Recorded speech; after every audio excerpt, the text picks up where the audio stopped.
Due to some technical issues, we had to split this episode of Chart Chat for September into two. So this is a continuation. Enjoy. What I was trying to say about like the Libra energy is, or Virgo is, it's the 12th house of Libra. And so I think that was another reason why like the relationship things were coming up and there was healing around. And then we had the Venus-Mars conjunction go on. And so, I think that this Libra season, it's definitely going to be much more balance and harmony that, you know, we are experiencing, and peace that we are experiencing in a lot of ways with our relationship. Hopefully, maybe not. Actually, I just remembered it's going to be squaring Saturn. Well, I think squares help to bring about new potential. You know, it's like through discomfort. Yeah, it's like the necessary rub that you need sometimes. Here, I'll give you an example. It's like how pearls are made, right? Because pearls, like a grain of sand gets into an oyster, and the oyster secretes this stuff that hardens around to make the sand feel more comfortable to it. And then that hardens and it secretes some more and it secretes some more. So it's dealing with this discomfort and it's nurturing it and nourishing it as it needs to. And then you get like this beautiful pearl out of it. That's kind of like how squares are too.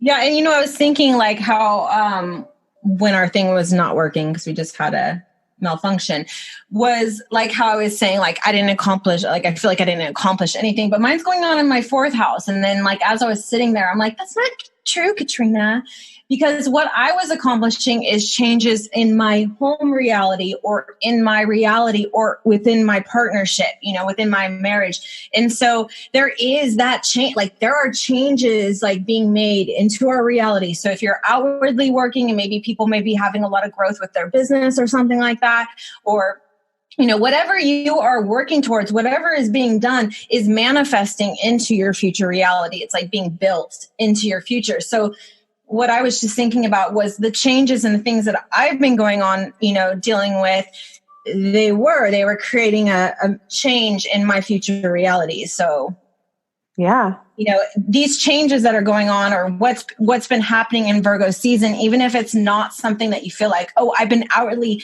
doing this and achieving this or whatever, it's like, depending on which area, it may be more of an internal thing. It may be, something. It could be all different areas that it's like creating this change that is going to be manifested into. It's like building the ground. Yeah. Of the future. And so for our listeners, like for them to kind of like figure out where this is most affecting them in their charts, are we telling them to look to like where Virgo affects them and any planets there and what's in the Pisces, or are we saying 6th house, 12th house, or kind of an amalgamation of all of that? So the full moon is at 21 degrees Pisces. So if you look at your chart and you see where the 21st degree of Pisces, so it's going to be towards the end, almost towards Aries. Okay.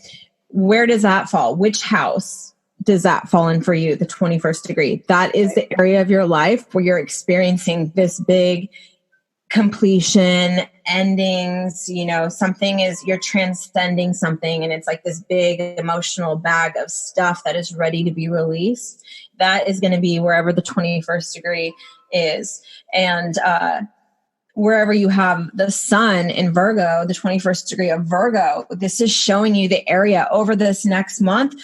Focus here, create here, bring light here, bring energy here. Like this is the energy it's trying to move you to, the house where Virgo is, the 21st degree in Virgo. Mine's 8th house, so I guess I should be out there like fucking a bunch of people. Just joking. No, it's fine. So yours is 8th. Yeah. Got it. Good note, universe. Definitely not work. I'm on it. No. On it. She's creating music, sensual sounds. That's right. Sensual sounds. It really is. Mine's 8th house, 2nd house for sure with this one. But so, yeah, mine is 10th and 4th. So it's funny because I haven't been working very much. I go on these things where I just can't even take work. Like I can't do anything. I can't like answer emails. Yeah. So the full moon, you know, mine has been my 4th house. So it's really been pulling me to just kind of turn inward and, you know, work through emotions and stuff like that, focus on the home and family. And so it's funny how you will see that this plays, you know, how it plays out in our life naturally without even knowing it. Yeah. Yeah. Well, I'm really grateful for you being here today. Katrina and I are going to try to do these chats once a month, and we're just going to talk about like some of the hot spots, the patterns that we're seeing, the big ticket items that are coming up in the astrology. Sometimes we're going to talk about some of the lesser known elements of the astrology, like asteroids and stuff like that.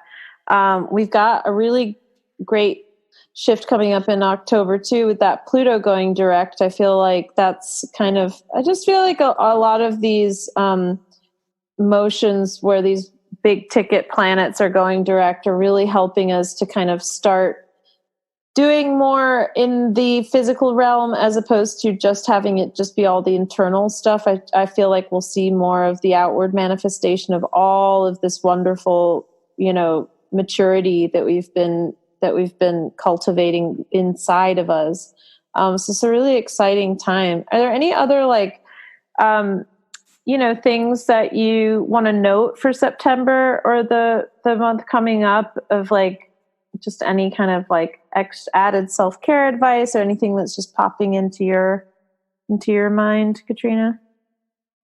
I mean, I think people have the opportunity to really change their lives, and like, especially when it comes to paths that are going to bring more happiness, that are more aligned with who you really are. And this is really a time of like things that we are here for. Like, you are fucking here for this. Like, this is a time where it's pushing you. There's seeds being made, you know, that are like, especially with all this Capricorn energy, and then, you know, Saturn here, and then Jupiter is coming. Like, this is such this energy focus right now of Capricorn, and like these big changes that are going on within the structures of our society, but also like who you are meant to be out in society, like the role that you are here to play. And Saturn deals a lot with like our karma, like you have karma here, like you were here to do this type thing. So I feel like this is really a time where there's a lot of pushes going on that are like aligning us with more truth of like who we really are and what's going to satisfy us. And so people that are noticing changes in certain directions or being called in certain directions, I definitely think it's time to trust it and like take those leaps forward when it comes to your work or your goals or, you know, the things that you want to achieve. And especially when it comes to outwardly, I think it is time to take those leaps and to trust yourself, even in this time of like so much uncertainty. Especially if you're scared too, like, you know, like fear is not a reason why something shouldn't happen for you. You know, it's like if you're really scared making new moves in your life and changing direction, it's going to be scary. It's going to be scary. Any new territory that you're entering is going to be sometimes really scary. So don't see that as a reason not to proceed. Obviously proceed as consciously and as with as much nurturance and as much patience with yourself as you can.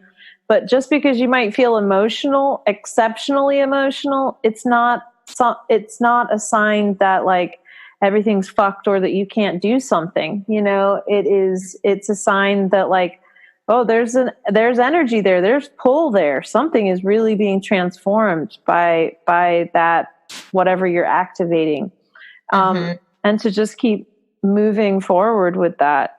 You know, Saturn also is like, it's like the father energy. So we have to really look at like what our inner father and our inner motivator is like. Is it like fucking work your ass off? Or is it like, you know, of service to these other being elements? Is it like an angry drunk dad? Is it like an abusive dad, you know, or is it like a loving, encouraging, safe space for you, you know? So really tuning into like what kind of a father we are to ourselves, you know, is how we parent ourselves, how we push ourselves. Yeah, exactly. And the motivations behind why we push ourselves, because it brings us joy and fulfillment, or because we think that we're good enough if we work our asses off. Really all of these things are coming into view for us of of how we do things, why we do things. It's a really interesting time. I hope our listeners are taking good care of themselves. Katrina, are you going to be doing any mini readings coming up, or any readings? How can our listeners tune into you this month? Follow my Instagram. Yeah. At daily_astrology_. I'm not really sure what I'm going to be doing. Yeah, that's that intuitive flow. But if you follow her, no, totally. That is my flow. I just try to, really be in that moment. I think there is something about people doing that, being more aligned with how we feel and what we feel called to. Yeah. And exactly. Acting on that then, acting in that moment of divine inspiration. Absolutely. And Katrina offers little mini readings sometimes around big astrological events that you can sign up for with her through her Instagram. So definitely follow her there. And also very unmini readings, very deep readings as well. I also offer those. Amazing. Yeah. And that's also accessible through finding you on Instagram. Yeah. Okay, cool. Great. Yeah. And, for all of your other holistic coaching, spiritual counseling, energy clearing needs, you can visit my website, www.rebeccaconran.com, or visit me on Instagram. Thanks, Katrina. And I will, pay attention to our Instagrams. We'll let you know when the next podcast is going to be up. You can follow New Story with Rebecca Conran on iTunes, Spotify, or through my website, so that you can always be aware of when we are posting these. And also, I do the weekly energy report, which is kind of just a recap of what's going on with the energy, the astrological energy. But I look at tarot, I look at a ritual for the week and a theme. So it's kind of like a holistic approach to astrology, which you can also listen to on the New Story podcast. So thanks to listeners. Thank you, Katrina. And Thank you. Yeah, sending you love and sending all the listeners love.